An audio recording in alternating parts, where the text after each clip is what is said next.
siempre uno tiene que pensar lo siguiente. Yo digo desde alguien que ha asistido a muchas charlas y como oyente. Es cierto que cuando uno sale de escuchar digamos, hay charlas y charlas. Hay charlas que no te queda nada y otras que te queda un poquito. Pero es cierto que cuando uno sale, en general decís, bueno, qué sé yo, ¿cuánto de esto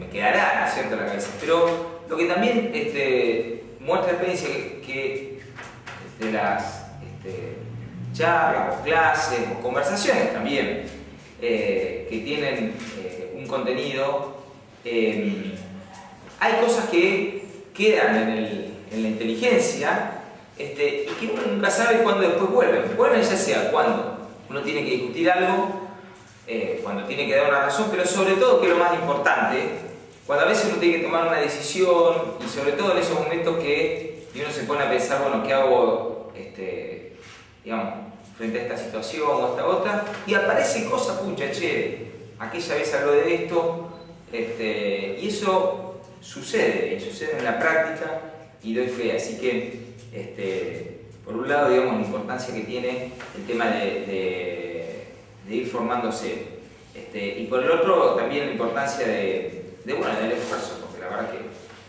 miércoles estar a esta hora en esto vale muchísimo. Bueno, el otro día habíamos estado hablando sobre lo que nos enseñaba la doctrina social de la Iglesia vinculado al trabajo. Es una de las cuestiones esenciales. De hecho, en el compendio de la doctrina social de la Iglesia dedica todo un capítulo al tema del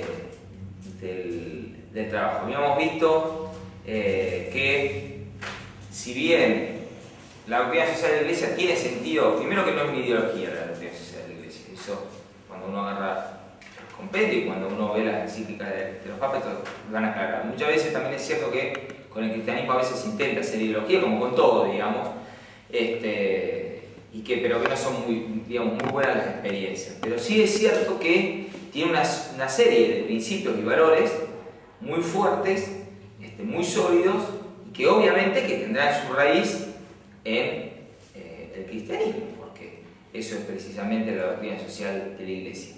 Y vinculada al trabajo, ¿qué veíamos? Bueno, una serie de cuestiones que para nosotros eran importantes. En primer lugar, si ustedes recuerdan, era que el trabajo es una bendición de Dios.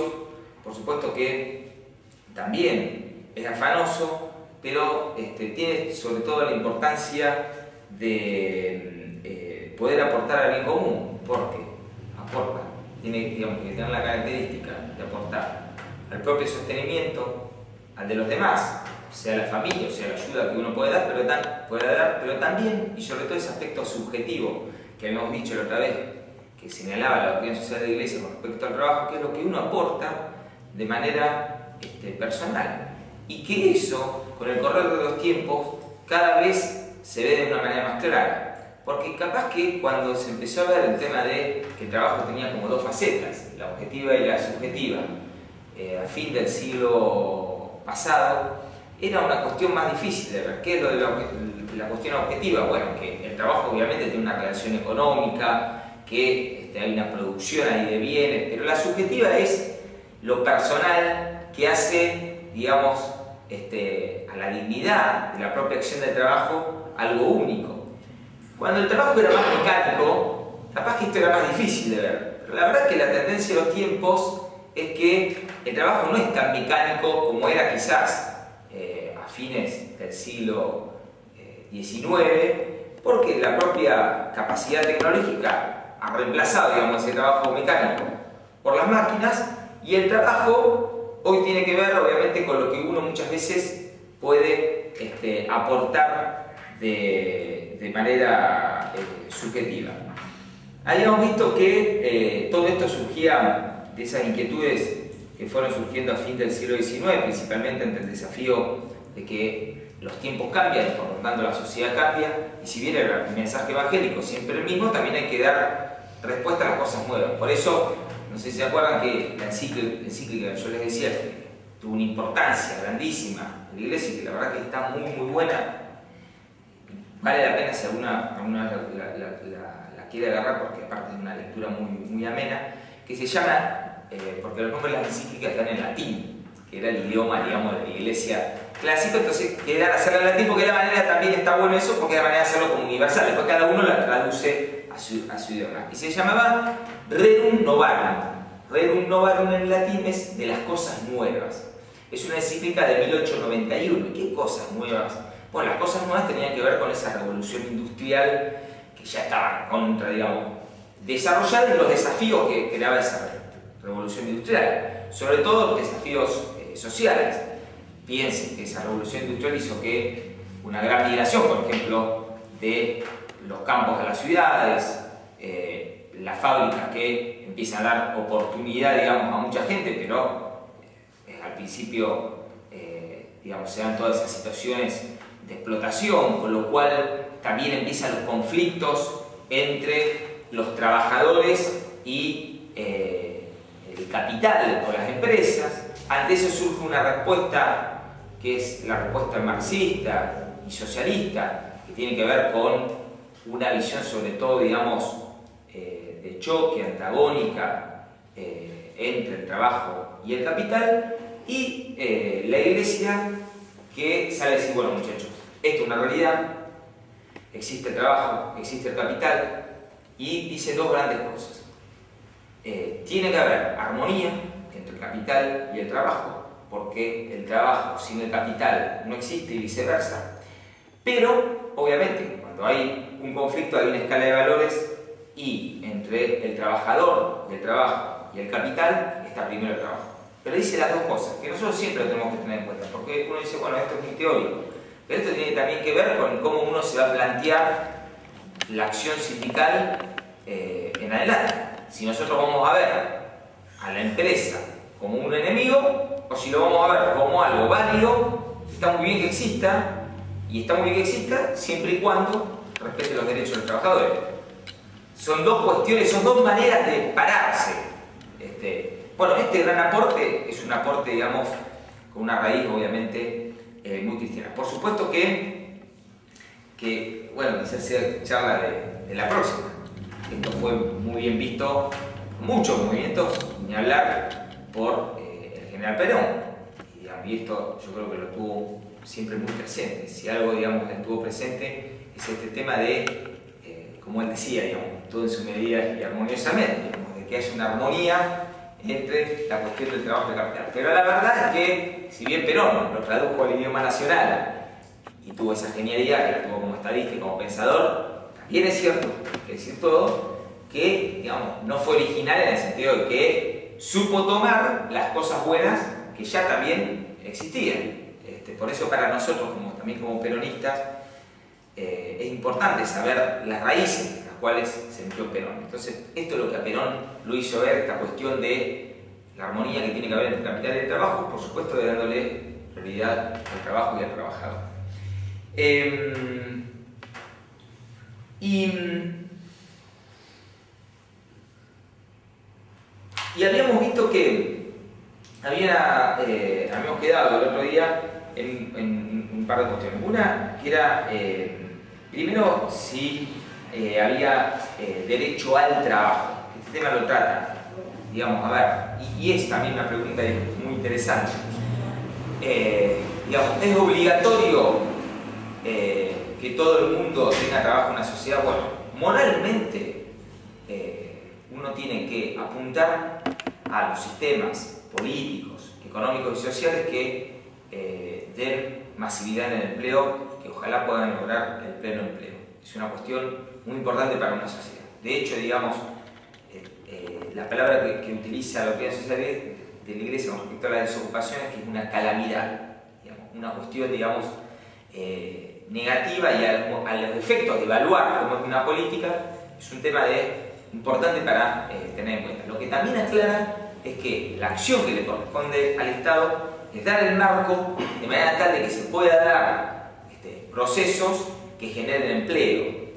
Porque, digamos, muchas veces el tema del derecho al trabajo que existe, este tema de la importancia que tiene que todos tengamos trabajo, y esto también es una cuestión que puede surgir a veces, bueno, cómo plantearse con este tema. No quiere decir que el Estado directamente, y de hecho lo señala de esta forma, tenga que dar ese empleo. Es decir, el problema del desempleo no se va a solucionar creando empleo público por todos lados, que muchas veces esto, digamos, se quiere hacer el simplismo de el derecho al trabajo traducirlo automáticamente a empleo público. Y no es así.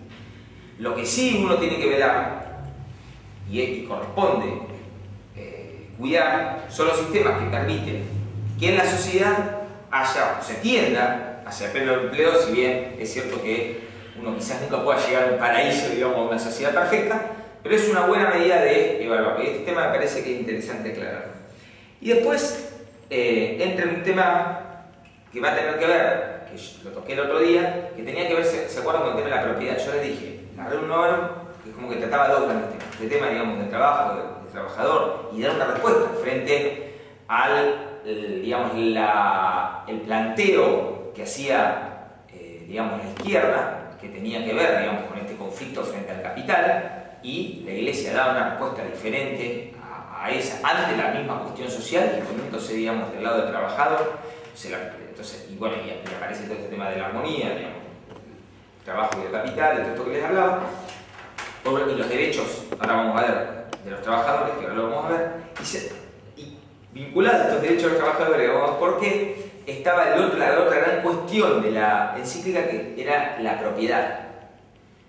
Porque la verdad que también era parte de la discusión, junto con estas demandas válidas de los trabajadores, donde había una respuesta desde el socialismo y el marxismo vinculado a, digamos, a ir contra el capital. El otro gran tema tenía que ver con respecto a la propiedad, la discusión de la propiedad. ¿Hay derecho o no a la propiedad?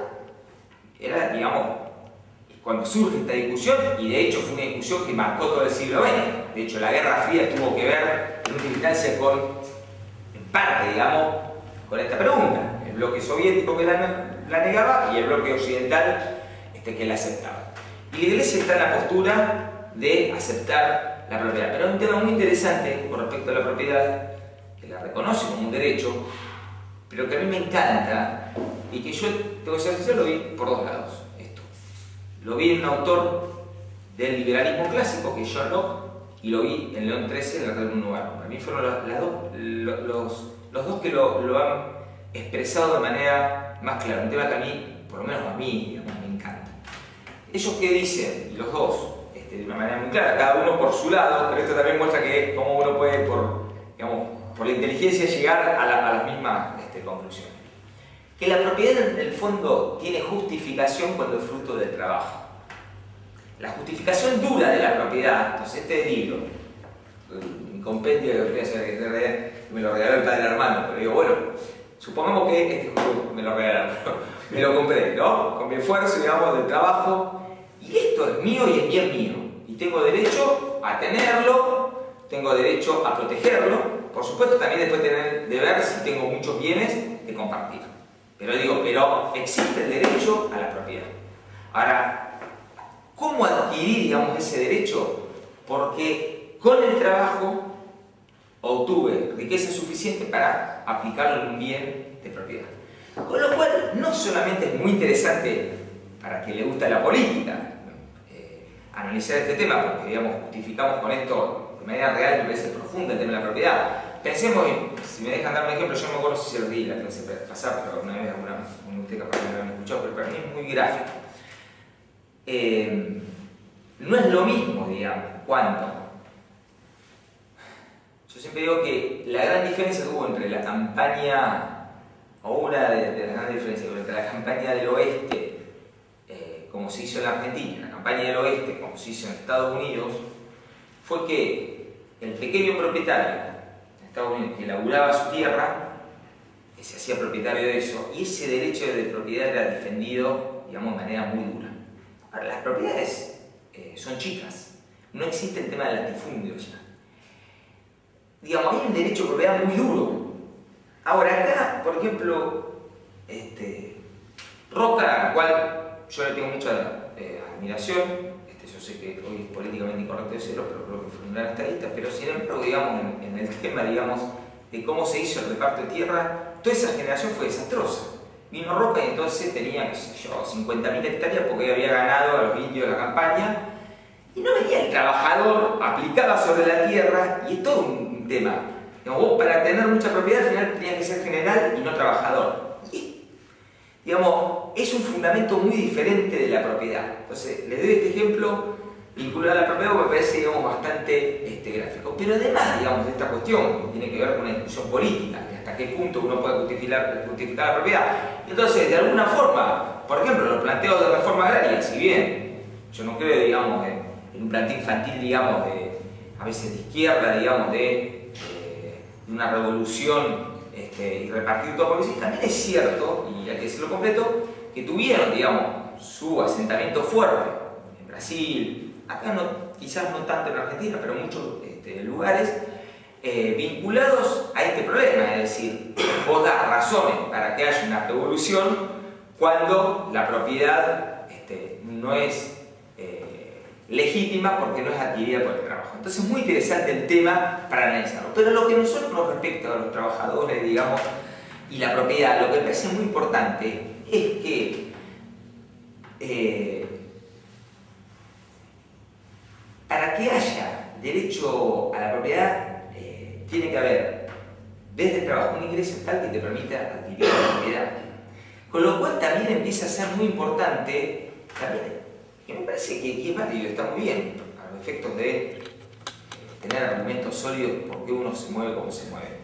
Digo, muy importante que bajo ningún punto de vista se puede justificar digamos, salarios de miseria que no te permitan ese acceso a la propiedad. Y está bueno para también evaluar cómo políticamente está funcionando una sociedad. Si el ingreso del trabajador permite adquirir propiedad dura o no. Si el ingreso del trabajador permite construir, después de mucho tiempo, su propio, por ejemplo, su propia casa. Si le permite tener su auto, si le permite tener... Y está muy bien. Lo que dice, digamos, la opinión social de la Iglesia, no está mal la propiedad privada, todo lo contrario. Y ahí aparece, me parece, una vinculación muy fuerte con el tema de los ingresos de los trabajadores. Y me parece que, digamos, es un tema, obviamente, digamos, de salón y primordial para el movimiento obrero. Y es muy interesante porque cuando ya me meto al tema de los derechos de los trabajadores, porque cuando la doctrina social de la Iglesia enumera los derechos de los trabajadores, todas cuestiones con mucho sentido, pero ¿cómo arranca? En primer lugar, el derecho a la justa remuneración. Si el primer derecho, es más, la evaluación, entre comillas, ¿no? para ver cómo arrancamos, digamos, es la remuneración. O sea, el primer tema es ese. Y después viene otra serie de derechos. Todo el derecho al descanso. ¿Se acuerdan que habíamos hablado del sábado? El derecho a ambientes de trabajo, proceso productivo que lo comparten. Se lo quedo rápidamente. Perjuicio a la salud física del trabajador y no daña su integridad moral. El derecho a que sea salvaguardada la propia personalidad en el lugar del trabajo sin que sean conculcados de ningún modo en la propia conciencia o en la propia dignidad. El derecho a subsidios adecuados e indispensables para la subsistencia de los trabajadores desocupados y sus familias. El derecho a la pensión, así como la seguridad social para la vejez, la enfermedad y en caso de accidentes relacionados con la prestación laboral. El derecho a previsiones sociales vinculadas a la paternidad. El derecho a reunirse y asociarse. Digamos, toda una serie de derechos que después, bueno, la legislación los transformó, pero digo, para que también veamos que esto tiene una raíz, tiene un tiempo y tiene una buena justificación. Pero me parece, digamos, muy interesante que sepamos, digamos, que uno no inventa, que también ¿sabes por qué me parece una mano de corazón importante tener esto presente? Porque en última instancia, a veces también creo que uno se desenfoca, o puede llegar a desenfocarse. Puede un sindicato empezar a estar quizás ocupado en cuestiones que no hacen a lo esencial. Yo creo que acá tenés una guía, digamos, sobre la cual enfocarte y toda una acción para adelante. Pero me gusta mucho que arranque, porque me parece que arrancando así evitamos el verso, el derecho como primer derecho, el derecho a la justa remuneración. Dice, arranca así, la remuneración es el instrumento más importante para practicar la justicia en las relaciones laborales. Entonces, bueno, yo, digamos, puedo hacer todo un discurso de la justicia, qué sé yo, soy un empresario y hablo de la responsabilidad social empresaria, qué sé yo. Mirá, la primera pregunta me encanta porque, digamos, es bien evaluable. ¿Cómo le pagás digamos, a quien trabaja en tu empresa? digamos, me parece que tiene una claridad que quizás fue dicha hace, no sé, 150 años esto, y digamos, es igual. Entonces, me parece que esto está bueno no perderlo de vista. Por supuesto que enseña la doctrina social de la Iglesia una cosa que uno, los derechos propios y esa dignidad que uno tiene, obviamente que siempre el ejercicio de los derechos, por lo tanto cuestiones que son morales, porque defender un derecho es una cuestión moral correcta, siempre enseña la doctrina de la Iglesia que debe ser evaluada con prudencia. De hecho, las virtudes cardinales que enseña Santo Tomás de Aquino, que fue, digamos, que a la vez no lo inventó, ya lo había tomado de Aristóteles, qué sé yo, hay 4. Y está muy lindo porque el orden está buenísimo: prudencia, justicia, fortaleza y templanza. Pero la justicia es fundamental para nosotros, es el motor, digamos, de hecho, del justicialismo al cual pertenecemos, pero fíjense que está en segundo lugar. Y esto está muy bien que sea así, porque el primero es la prudencia, pero la prudencia no es, digamos, ser prudente, pucha, ser un tímido, de ver, de decir. No, la prudencia es la lectura, la lectura de la realidad para analizar cómo tengo que hacer el bien. ¿Por qué les digo esto? Ustedes son dirigentes sindicales.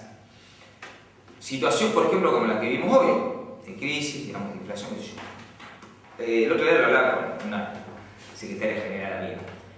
A veces te plantean dilema en el sentido de que, digamos, por supuesto que este tema está primero, el buen ingreso del trabajador. También es cierto que uno tiene que ver, por ejemplo, analizar cómo está el contexto, tendrá que analizar cómo está haciendo una empresa, digamos. A ver, uno a veces tendrá que analizar si una empresa está a punto de caerse, hasta dónde se puede tirar de la cuerda. Bueno, es una cuestión que no hay una regla general. Quien le quiera dar una regla general sobre esto, les miente. La doctrina social de la Iglesia lo que enseña es estos principios. Lo que dice es manéjense con prudencia. ¿Y qué es la prudencia? Lean la realidad, muchachos. No es lo mismo, digamos, exigirle a una empresa que está andando muy bien que una que está por quebrar. No es lo mismo exigir en un país en desarrollo con determinado ya nivel de ingreso que un país pobre.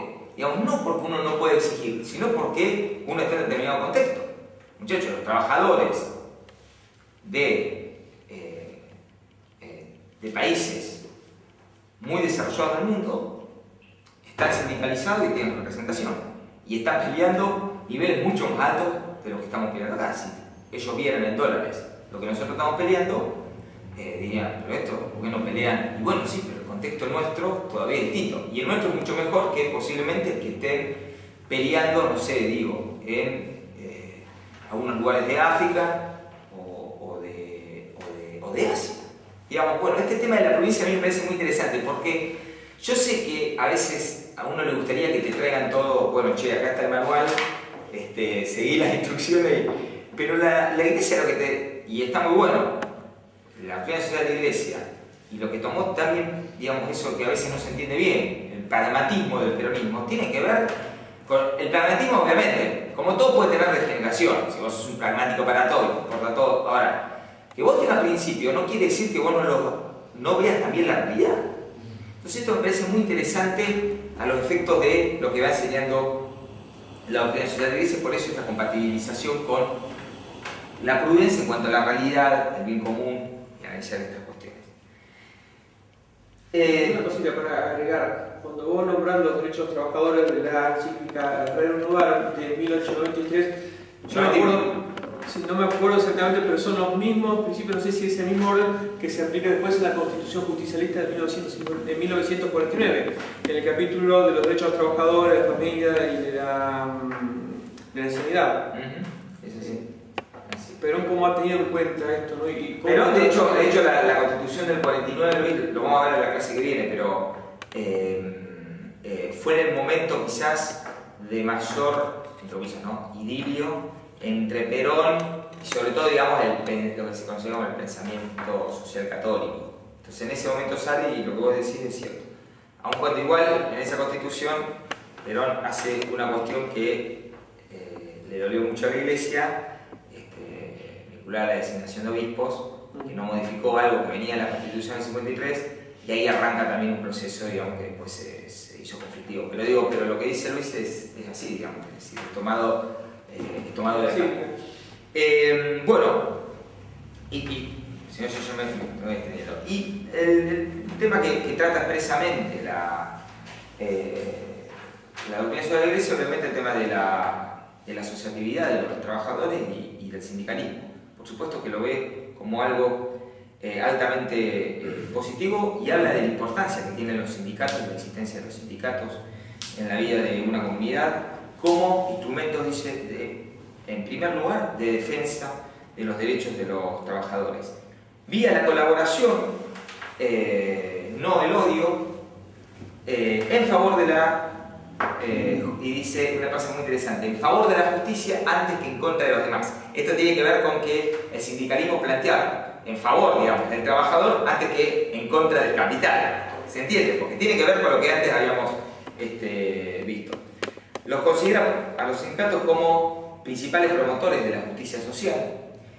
Pero dice una serie de cosas que yo por lo menos sí se las quiero dar el título, porque que nos dejen pensando, por lo menos, porque a la vez de incentivar la asociatividad entre los trabajadores, la importancia que tienen los sindicatos, dice también que hay algunos deberes. El tema de no abusar de los instrumentos de lucha. Entonces, la doctrina social de la Iglesia condena los instrumentos de lucha, no. Lo que dice es no abusar. Entonces, ¿qué es el abuso? Y bueno, entra acá el tema de la prudencia. Puede haber un empleador bastante sátrapa que, teniendo los recursos, no reconozca esos derechos de los trabajadores que hace un ratito hablábamos, y habrá que intentarlas por las buenas, y a veces hay que pelearla, bueno, digamos, con instrumentos de lucha. Ahora, bueno, eso es una cuestión, y otra cosa es usar instrumentos de lucha para algún apriete que quizás tenga que ver con lo político, con otras cuestiones que no son vincular los derechos de los trabajadores, que también es una cuestión que puede pasar. Un tema que señala en razón de su vocación, dice: el sindicalismo debe vencer las tentaciones del corporativismo, saberse autorregular y ponderar las consecuencias de sus opciones en relación al bien común. Esto también está bueno, digamos, decirlo, porque me parece que a veces, en todas las áreas, esto existe desde que el hombre es hombre, parece que existen las cámaras empresarias, existe entre los profesionales y existen los sindicatos también. El tema de los periodistas, existe el tema de la defensa corporativa. Cuando uno pertenece, digamos, a un cuerpo, enseguida, digamos, defensa, lo cual eso está bien, pero ojo que a veces la defensa corporativa no va de la mano con respecto al bien común. Entonces digo,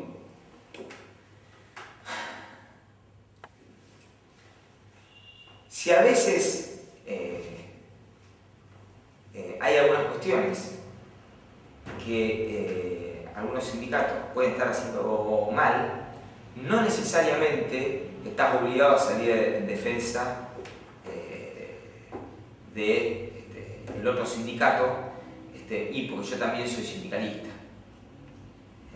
Puede ser que se estén haciendo las cosas mal y digamos, no está mal plantearlas o diferenciarse o lo que sea. Esto, digamos, también hay que, digamos, por lo menos quiero dejarlo señalado como una cuestión a conciencia que tener para adentro. Otra cosa que dice la doctrina de la Iglesia es que los sindicatos no son partidos políticos. Y a nosotros, digamos, en particular, en el peronismo esto nos pega, digamos, un poco, porque la columna vertebral del justicialismo es el sindicalismo, y esto es una cuestión que ha sido así. Yo creo que, bueno, que es una cuestión que habrá que saber verla. Yo creo que no está mal, obviamente, que una identificación de la mayoría de los trabajadores de los sindicatos con un partido con el cual se siente más representado, y está perfecto. Lo que también es cierto es que, si bien un sindicato, como de hecho pasa entre nosotros, puede acompañar a un proceso político y a un partido. Ojo con no confundirse, porque cuando se confunde posiblemente deje de defender a los trabajadores para pasar a defender al partido político que sea, inclusive siendo el partido justicialista que uno pertenece. Entonces, y yo para mí lo veo claro, digamos, porque le ha pasado en otras épocas, pero digamos, y lo veo claro hoy. Hay algunos sindicatos, digamos, que no tiran más de la cuerda con respecto hoy, en la Argentina de hoy, con respecto a ciertas demandas, porque saben que la cosa está complicada y entonces hay que ser medido. Entonces, digamos, un sindicato como los dos sindicatos en los cuales nosotros hoy los amigos estamos usando, el de camioneros y el de gastronómicos, que son dos sindicatos, si quieren, no oficialistas, hacen planteos fuertes al gobierno, pero a la vez hacen planteos fuertes, pero no están tirando tampoco de la cuerda como para que, digamos, complicar todo de manera desproporcional, sobre todo, digamos, frente a las fuentes de empleo. Ahora, yo pienso hoy en los sindicatos que se conocen como oficialistas, que muchas veces no están acompañando ciertos reclamos que plantean los sindicatos que hoy no son, digamos, oficialistas, y por eso pueden darse el lujo de decir, se pueden decir, che, mira, la inflación, decime lo que quiera con el INDEC, pero es alta, y por lo tanto queremos reclamar frente a esa inflación alta. Hoy fui a la mañana a acompañar a un amigo, compañera Miguel Guillemotti, con lo de la bancaria, bueno, estaba con el tema del planteo de impuestos a las ganancias, digamos. Bueno, digamos, puede darse el lujo, ni él no lo es, de que no es oficialista hacer este tipo de planteo, que creo que es válido y legítimo, porque está en última instancia defendiendo ese ingreso del trabajador, que me pueden decir, bueno, sí, pero soy ingreso alto de trabajadores, pero bueno, pero si precisamente nosotros enseñamos eso, que el ingreso del trabajador, ojalá sea para todos recontra alto, tan alto que pueda tener su propiedad, que pueda, entonces, hermano, no me corra con eso sería muy correcto y no se lo saqué por mi impuesto a la ganancia. Ahora bien, ¿por qué hay otros sindicatos que, y no sé si no son la mayoría, no dicen ninguno con el tema de la actualización de acuerdo a la inflación y todo? Porque están agarrados.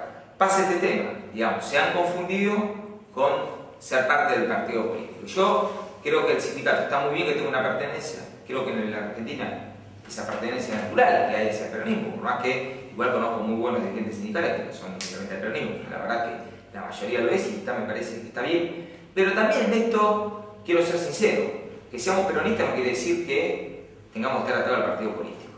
Y esto yo lo vi claro con lo que enseña la Piedad Social Crisis, me parece que está bien enseñado, les soy sincero, lo digo como peronista. Y lo último que les quería decir, me entusiasmo y se va, pero lo último. Hay un tema que yo les dije la otra vez, que a mí me impactaron dos grandes encíclicas.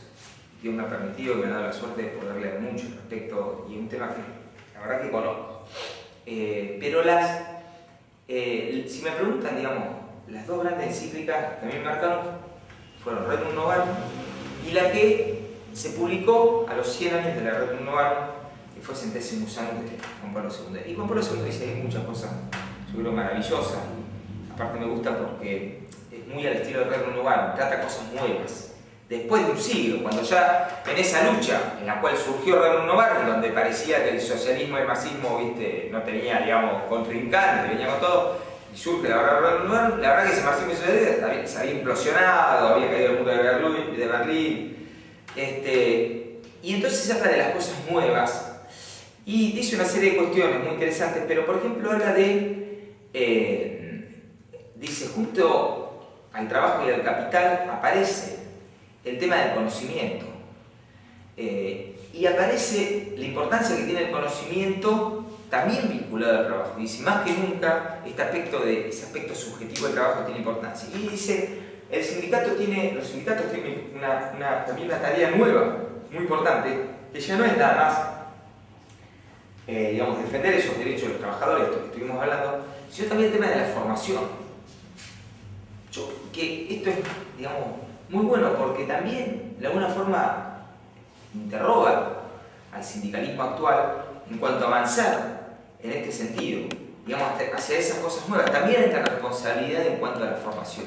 Esto, digamos, muy interesante plantearlo, y por supuesto que como con todos los aspectos nuevos señala que con de la globalización dice que no es ni bueno ni mal, depende de qué utilización se le dé a este marco. Puede ser una gran oportunidad, puede traer también grandes dolores de cabeza, y por supuesto que es comparable esa primera revolución industrial que hubo. Por supuesto que hay cambios, pero esos cambios traen oportunidades y sobre todo nuevos desafíos.